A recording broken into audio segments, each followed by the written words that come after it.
Now, I suppose the sort of major inspiration for me wanting to be able to run 5K in under 25 minutes goes back to me being really, really fit when I was younger. And over the last few years, I've gotten out of shape. I haven't put on much weight, but physical fitness wise, I've really gone backwards. And I want to change that. I'm going to be turning 40 in 2022. And I have a goal to try and get back to somewhere close to the level of fitness that I was at when I was 20, when I was half that age. I have a picture I'm going to put up now of me crossing the finish line in Paris, having completed the Paris Marathon in back when I was 20.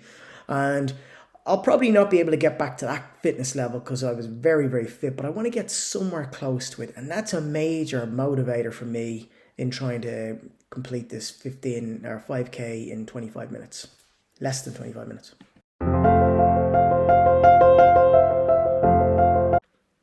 This is going to be a 3-month challenge. So I want to do it from the start of January 2022 until the 31st of March 2022. That's when I hope to have it achieved. So I ran 5K yesterday, which was the 31st of December 2021. The best time that I could run it in, the 5K, was 30 minutes and 28 seconds. So I have a lot of time to take off in those 3 months. Just barely under 5.5 minutes I've got to take off. Now, that seems really, really daunting in my mind right now, but I know that really I'm running in the 30th minute right now.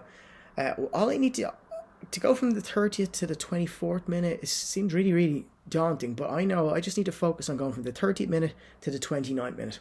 When I get to the 29th minute, I'll have grown in confidence and belief in myself, and I'll realize that, look, I can get to the 28th minute.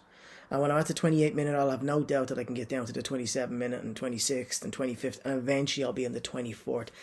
So we'll see on the very top here, my current time, 30 minutes, 28 seconds. January the 1st, 2022, that's the date I start the challenge. So if you look just below that, January, the time that I want to break into is 27 minutes, 59 seconds.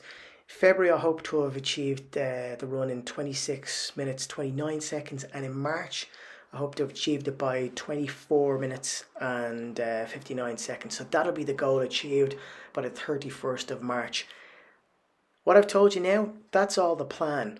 What I'm going to tell you next is my particular strategy to try and achieve this.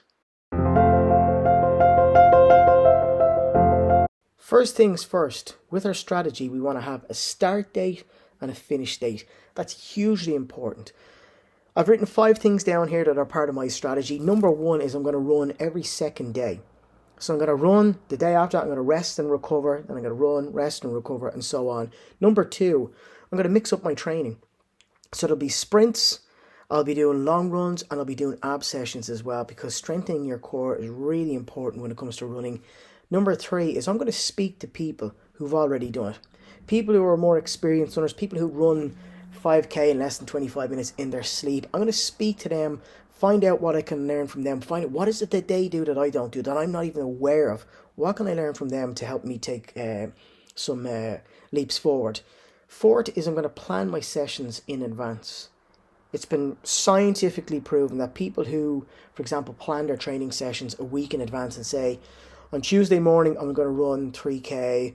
On Wednesday evening, I'm going to do some sprints.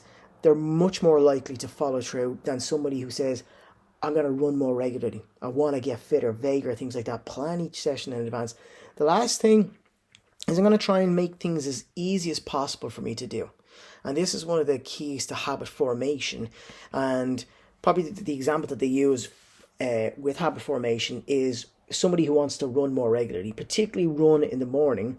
And what they'll say is, rather than wake up and be like, where are my running clothes and things like that, putting obstacles in your way when you're tired that would just put you to say, I'm going to forget about it. I'm just going to get back into bed.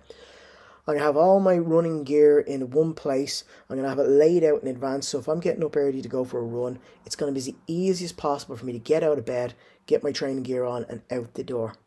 So some additional things here. Some of the things that I want to do less of and do more of as well that aren't exercise related, I suppose. No alcohol.